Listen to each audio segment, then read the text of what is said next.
একদম আমি 100% কনফিডেন্সলি আপনাদেরকে বলছি, কিচ্ছু শিখতে পারেননি। সন্তানকে ক্লাসে পাঠায় অভিভাবক কি জন্য? শিক্ষা অর্জন করার জন্য। শিক্ষা অর্জন করার লক্ষ্য থাকে কি? শিক্ষা অর্জন করে সন্তান মানুষের মতো মানুষ হবে, এটাই তো প্রত্যাশা। কিন্তু আমার আপনাদেরকে দেখে আফসোস লাগছে, এটার নাম সুন্নিয়ত। এই যে আপনারা বসছেন, বসার কোনো আদব নাই, মাথায় টুপি নাই, আর যে যার মতো করে মনে হয় যে নানার বাড়ি বেড়াইতে আসছেন। আচ্ছা, ভোট খাওয়ার জায়গা কি আপনার এই দীর্ঘ 365 দিনের মধ্যে 364 দিন কি ভোট খাওয়ার সময় আপনারা পান নাই? আজকে মাহফিলের প্যান্ডেলে এসে ভোট খেতে হবে? মাহফিলের প্যান্ডেলে এসে আপনারা নিজের ইচ্ছে মতো, এটা তো জান্নাতের বাগান। আপনি রাস্তায় দাঁড়িয়ে থাকা মানুষ আর আপনার মধ্যে তো আমি কোনো পার্থক্য দেখছি না।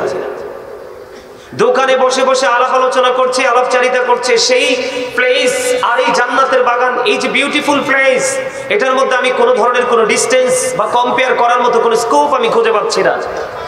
আমি দূরত পড়তেছি, আপনারা ভোট খাচ্ছেন, বাদাম খাচ্ছেন, কি আফসোস। সম্মানিত উপস্থিতি, সব নামাজি জান্নাতি হয় না, সব রোজাদার জান্নাতি হয় না, সকল সুন্নি আল্লাহ রাসূলের দিদার পাবে না।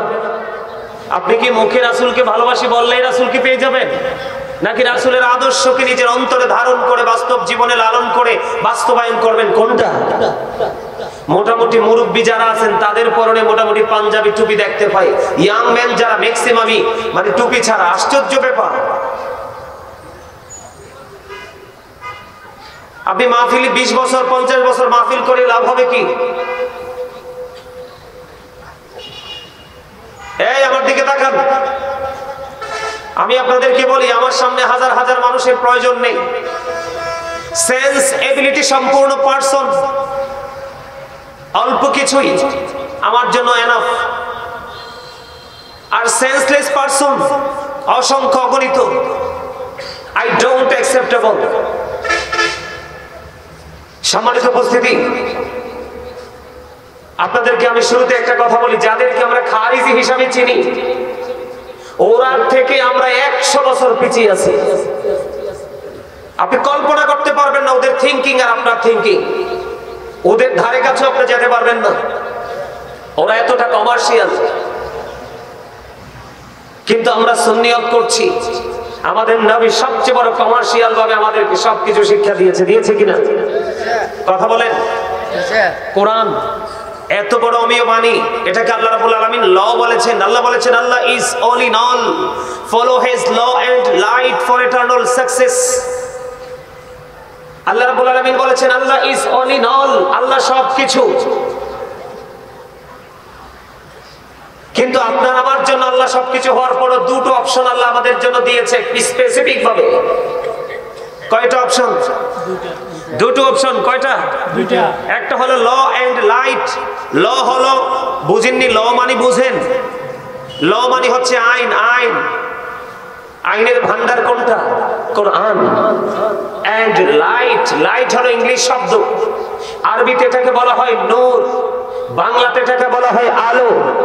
এই আলো আল্লাহ রাব্বুল আলামিন বলেছেন, আমি তোমাদেরকে দুটো অপশন দিয়েছি, দুটো।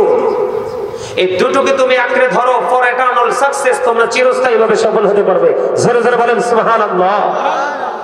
লাইট যাকে বলা হয়েছে তিনি হলেন আপনার আমার প্রিয় নবী সরকারে মদিনা ইমামুল মুরসালিন রাহমাতাল লিল আলামিন। উনি সম্পর্কে ডক্টর আহমদ পিয়ারা বাগদাদি পীর সাহেব কেবলা তিনি বলেছেন, of all the great religious personalities of all prophet Muhammad Rasulullah sallallahu alaihi wasallam was the most successful. জোরে জোরে বলেন সুবহানাল্লাহ। পৃথিবীর বুকে যত নবী রাসূল এসেছে, সবগুলো নবী রাসূলের মধ্যে আপনার আমার নবী ইমামতি থেকে রাজনীতি, রাজনীতি থেকে ইমামতি পর্যন্ত প্রত্যেকটা জায়গায় আপনার আমার প্রাণের নবী সফল। সুবহানাল্লাহ বলতে পারেন না?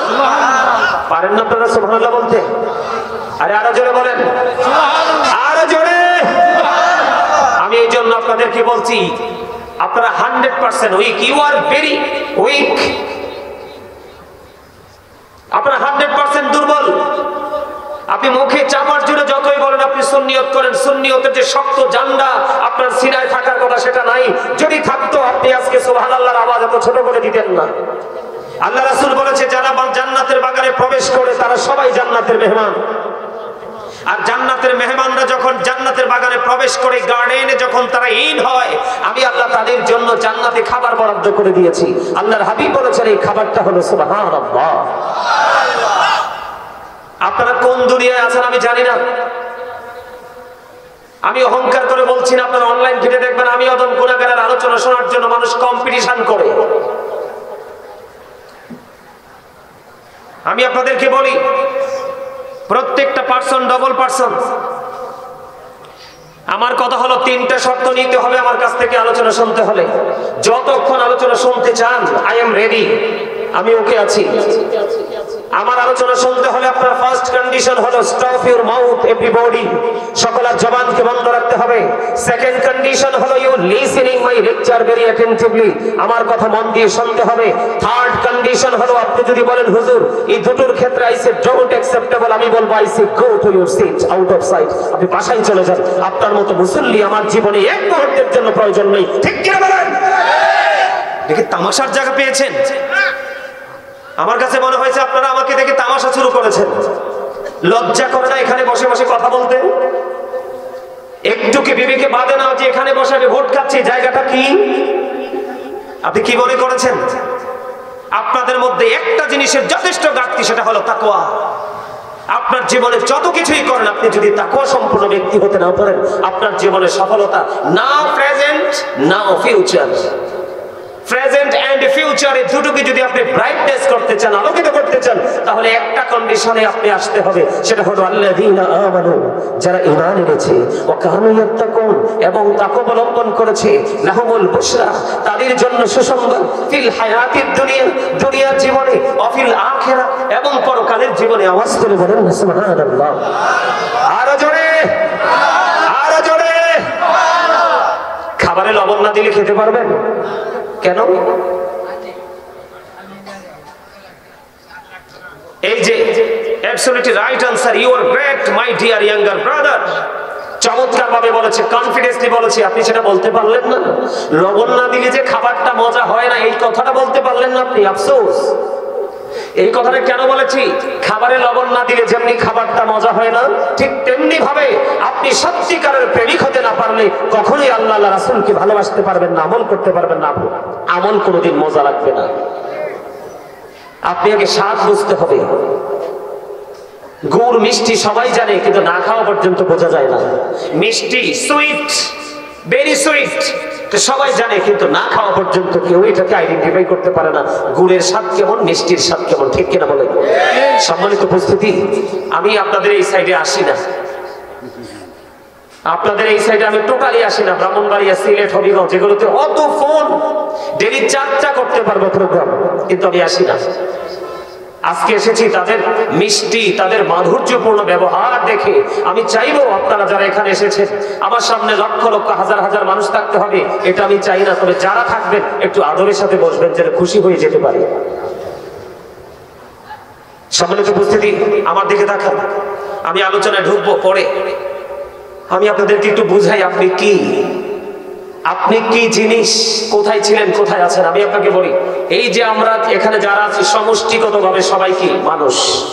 কি মানুষের আরবি হলো, আল্লাহ বলেছেন কখনো ইয়া আইয়ুহান নাস, আবার কখনো বলেছেন ইয়া আইয়ুহাল ইনসান।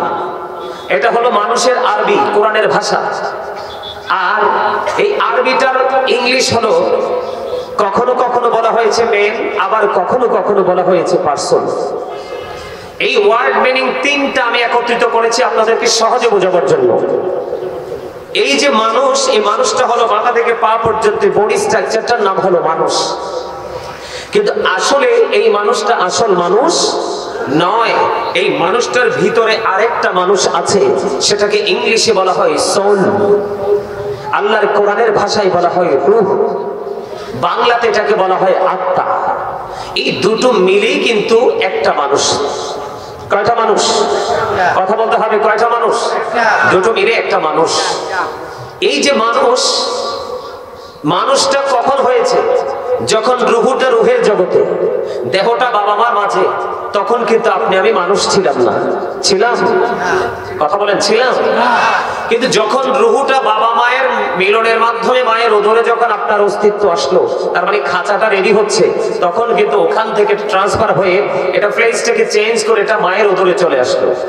মায়ের উদর থেকে আপনি আমি মানুষ রূপে পৃথিবীতে এসেছি। আসার পরে 7 দিনে আমার নাম রাখা হয়েছে, মাথার চুল কাটা হয়েছে, যা যা করার পরে নাম রেখেছে। সেই নাম ধরে আমরা এখনো পর্যন্ত পৃথিবীতে বিচরণ করছি। কিন্তু আরেকদিন আমাদের এমন একটা সিচুয়েশন আসবে, সেটা হলো ওই আগের মতো দেহ এক জায়গায় রুহু এক জায়গায়, সেটাকে বলা হয় মরণ। সেটাকে কি বলা হয়? কথা বলেন, কি বলা হয়? সেটাকে বলা হয় মৃত্যু। দেহ এবং রুহু যখন আলাদা হবে সেটার নামই মরণ। আপনার যেদিন আপনার দেহ এক জায়গায় রুহু এক জায়গায়, সেদিন আপনার আমার নাম ছিল না। দেহ আর রুহু যখন এক হলো তখন নাম হয়েছে। আর যেদিন চলে যাবে সেদিনও কিন্তু আপনার আমার নামের আগে একটা শব্দ যুক্ত হবে, মরহুম। I am dead, you are dead. আপনি আমি আমরা সবাই কি মৃত। আপনি আমি আমরা সবাই কি মৃত। কথা বলবেন না আপনারা? আমার কথা রাগ করছেন? টিচারের সাথে যে রাগ করে তার মতো বোকা স্টুডেন্ট, তার মতো স্টুপিড আর কেউ হতে পারে? আপনারা আমাকে যে দাওয়াত দিয়েছেন একজন আলোচক হিসেবে, কিন্তু আজকের জন্য আমি আপনাদের টিচার। আপনারা সবাই আমার স্টুডেন্ট। আমি এখন প্রফেশনালি আপনাদেরকে টিচিং দিচ্ছি, আর আপনারা টিচিং নিচ্ছেন। যদি আপনি নিজেকে স্টুডেন্ট মনে করেন, স্টুডেন্ট মনে করা মানে আমি কিছু জানি না, জানতে এসেছি, তখন আপনি অহংকার মুক্ত, আপনার ফিলিংসটাই হয়ে যাবে অন্যরকম।